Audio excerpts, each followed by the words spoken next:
I could now call on the Democracy Fund and Citizens of Freedom and JCCF.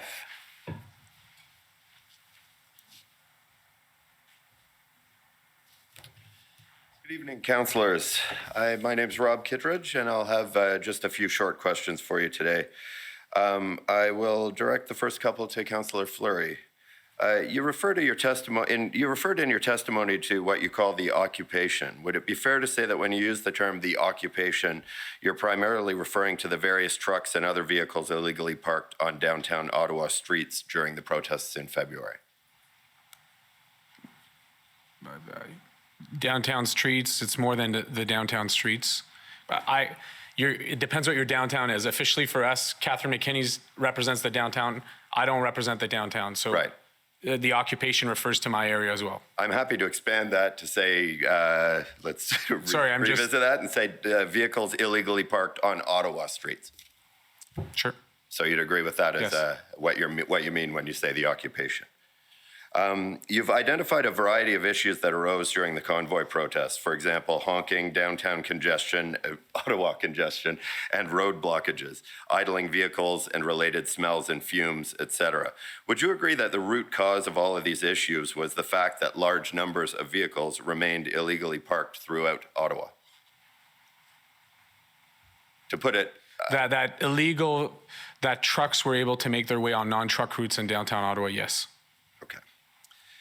If illegal parking could be stopped, what you call the occupation would have ended, correct? If the City of Ottawa's truck routes were followed, and if fluidity of movements on the roadway was respected, and if parking rules were followed, you're correct. In fact, the only way to end what you refer to as the occupation was to remove illegally parked vehicles from downtown Ottawa streets. Wouldn't you agree? Or prevent them in the first place. Sure, but once they were there, the only way to end the occupation would be to remove them from the streets. Correct? To dismantle. To dismantle. Well, it wasn't just vehicles. There were structures, right. There were people, there were a number of elements. So when you're defining vehicle or moving the vehicle off the roadway, it's a little more complex than that. Right, but a necessary element to ending the what you call the occupation would be removing the vehicles from the streets. I'm not sure. The people were moved, and we stopped to hear the honking. The vehicles were closed. So you'd be. I'm sorry, I interrupted you. Yeah, I mean, if you look at the police operations that moved folks off, the vehicles were still in place. Right away we started to get less complaints, and it took a number of hours and days. And yet, right away, as soon as the people were moved out of the zone, then operations to remove vehicles and to stop the honking and the fumes and the structures was able to begin. Right, but the end of the occupation came when the vehicles, well, one of the necessary conditions was that the vehicles were removed. When the people were moved out of the zone. So you'd be happy to have the vehicles remain on the streets of Ottawa indefinitely as a different issue. A vehicle without people is not an issue. A turned off vehicle in itself can be easily moved by authorities. It's the combination of what I call the weapon, the big rig, and the people in and around that activation, and the fortress of that created the environment that we've been describing all throughout the afternoon.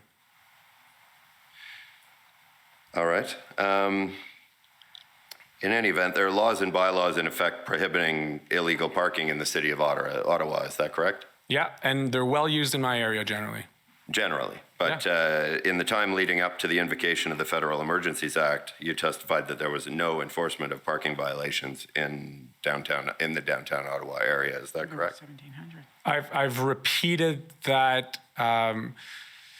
the parking rules on the perimeter of the red zone, even when it was called to 311, were not effectively responded to in the nature that I'm accustomed to by the City of Ottawa. All right, I'll take that.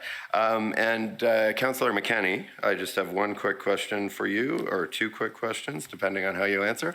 Were you involved in or aware of any discussions regarding taking legal action to enforce performance of the contracts the city had in place with tow truck drivers?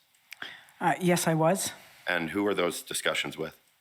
Oh, I just understood that there had been discussions with tow truck drivers to remove the large vehicles, and that no tow truck drivers would take those contracts. All right, well, I'm afraid we may have slightly more than two questions here, but were you aware of any discussions about the city taking legal action to enforce those contracts?